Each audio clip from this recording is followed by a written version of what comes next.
Arsenal 2, West Ham 0. Back-to-back wins for Mikel Arteta's Arsenal as they beat a top 4 rival West Ham, and goals from Gabriel, Martinelli and Smith Rowe moved Arsenal into 4th place. But who were the standout players and what were the tactics behind this game? Make sure to smash a like on the video and also do subscribe to the channel if you guys are new, and enjoy the 5 things that we learnt from Arsenal 2, West Ham 0.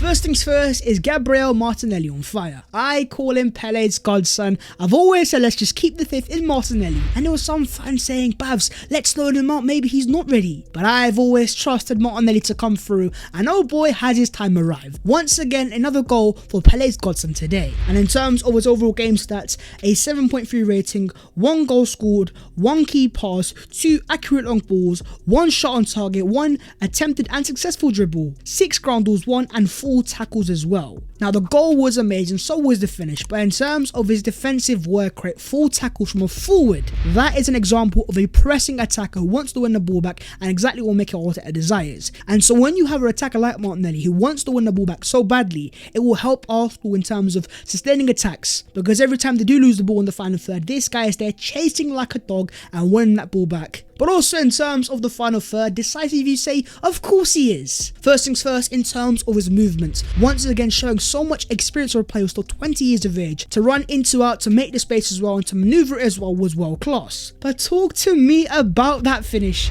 Running it back to the Thierry Henry days, finessing it into the bottom right corner, oh boy was it beautiful. And in terms of the Brazilian, he is on absolute fire, yet another goal contribution. And that now means in Gabriel Martinelli's last 5 Premier League games, a goal versus Newcastle, assist versus Man United, assist versus Southampton, and a goal versus West Ham. Goals and assists, you say, Martinelli is putting them on the table. And as EBO points out, everyone already knew it, but Martinelli is a star. His feet are lightning quick, and his ability to shift the ball so quickly to either foot means he can create separation to get shots off, but he can also beat players when we run by utilising that skill and his frightening pace. This guy has everything, the fundamentals to become a top player. Goal contribution, decisiveness on the final third, and also work rate and attitude as well. This guy passes all the tests with flying colours. And make no mistake, at 20 years of age, there are going to be further bumps in the road. But regardless of that, this guy's desire to make it to the top is clear to see. And every time he puts on an Arsenal shirt and is given a chance, he takes it with both hands by the scruff of its neck. And I can't lie, it brings a tear to my eye, but it's beautiful anyways.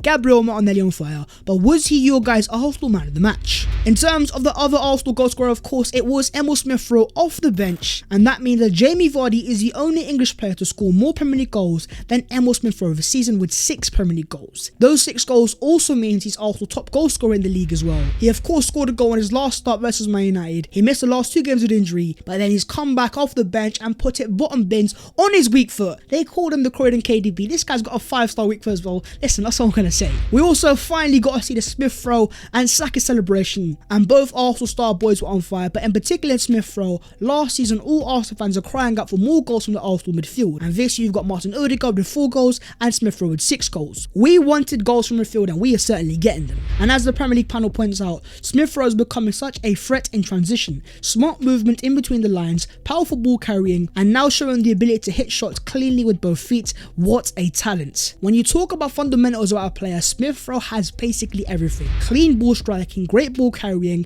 great footballing IQ, pace and power as well. If this guy can remain fit, we have a very scary player, not for us, but for the rest of the league. But of course, your boy needs to calm down a little bit. I'm just a bit too gassed. But going into the next few Arsenal games, would you guys bring back ESR into the Arsenal team? And if so, which Arsenal player are you guys dropping? On to the second thing, and as Bukayo Saka, isolation monster. All I'm going to say is, in that first half, I was feeling sorry for Arthur Masuaku because Saka was ripping him left, right and centre. And because of that, Bukayo Saka was awarded the Man of the Match award for his performance versus West Ham tonight by BT Sports. He also, of course, assisted Smith Rowe's goal. But when it comes to Saka 1v1, this guy is an absolute demon. This was basically a photo of Saka versus Masuaku. Every time Arsenal got the ball to Saka, there was at least 2 or 3 West Ham players surrounding him. And this isn't just a one-off occasion, because most teams are now double teaming Bukayo Saka, because they understand how good of a player he is when given space. But even when he has 3 or 4 players around him, this guy is still finding moments of magic, getting assists and creating chances, with Saka creating 3 chances in this game as well. And talking about a right hand side, him and Tomiyasu are forming quite a decent partnership.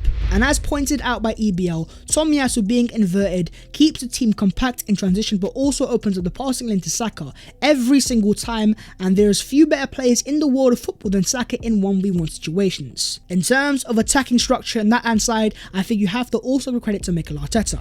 But also talking about Takehiro Tomiyasu, another very solid performance. In terms of the stats, a 7.6 rating, 3 clearances, 3 tackles, 0 times dribbled past, 5 out of 5 ground duels won, 55 passes, 2 accurate long balls and 2 successful dribbles as well. Another 7 out of 10 performance, consistently just providing these consistent performances. He was still 22 years of age now, and I think going forward we're starting to see this guy has a threat, and this guy is very good on both feet. But what did you guys make of Bukayo Saka and Takehiro Tomiyasu in this game? Let me know your thoughts down below in the comments. On to the third thing, that is Arsenal's home dominance. The Emirates Stadium, the carpet. Last year Arsenal weren't the best, and even this year the first game we lost against Chelsea. But ever since that first defeat, Arsenal have the joint best record at home this season. Arsenal are a dominant team at home, and this can be shown by the XG of the game. Arsenal 2.91, West Ham 0.37. West Ham are a very good team, and they were 4th going into this game. The fact that Arsenal played them off the puck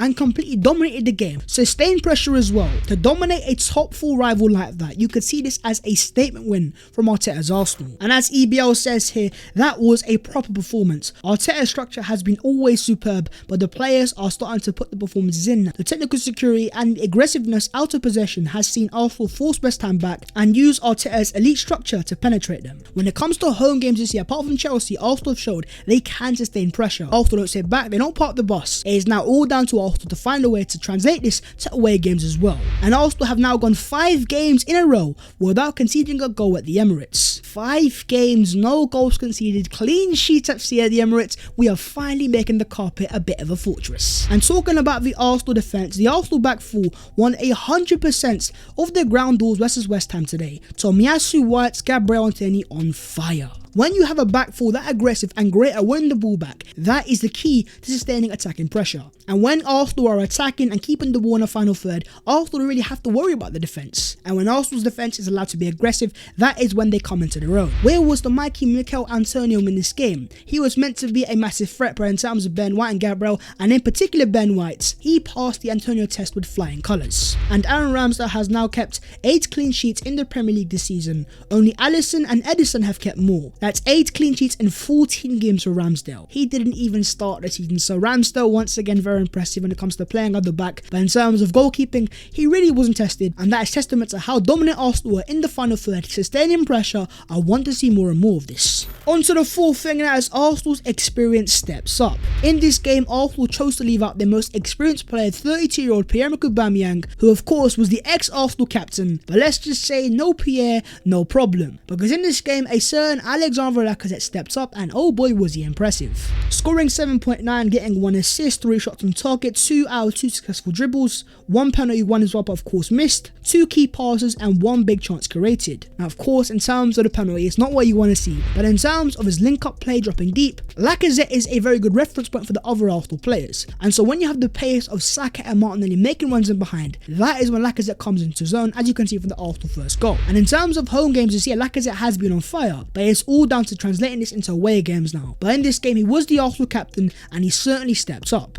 But of course, he did miss a penalty. And in terms of Arsenal's penalties this season, misses versus Aston Villa, Watford and West Ham. Arsenal's last 3 penalties have all been missed in a row. Now of course, Arsenal won the game, but if that wasn't the case and West Ham came back into the game, that could have been a very pivotal moment. But in terms of the other Arsenal experienced players as well, I believe the Arsenal pivot also stepped up. Xhaka and Partey, it was a massive game, because Rice and Souček are a very good midfield pivot. But in this game, Xhaka and Partey took over and they dominated the game. For me, it's no surprise that as Xhaka returns to his full fitness, we are also now slowly seeing the return of a better Thomas Partey. And if Arsenal want to have more games where they dominate and sustain pressure, those 2 players are going to be so important. But what did you guys make of the Arsenal duo in midfield, and also in terms of striker Alexandre Lacazette? How impressed were you guys by the Arsenal Frenchman? And on to the 5th and final thing, and that's 4th place FC. Nearly 2.5 years since the last time Arsenal sat 4th in the league in the Champions League places this late into into the season. Now of course we can't get too carried away, but in terms of this game it was a massive statement. West Ham are a team that have caused so many teams issues, having beaten the likes of Liverpool, Man United, Man City and Chelsea this year. They are a very good team, there's a reason why they were 4th in the first place. So for the way that Arsenal beat West Ham, destroyed West Ham, battered West Ham and just sustained that pressure, that dominance shows that Arsenal certainly have the quality if they can perform on a consistent basis. And in terms of Mikel Arteta after the game, he says, "The players play for the club and the pride that we expect from them.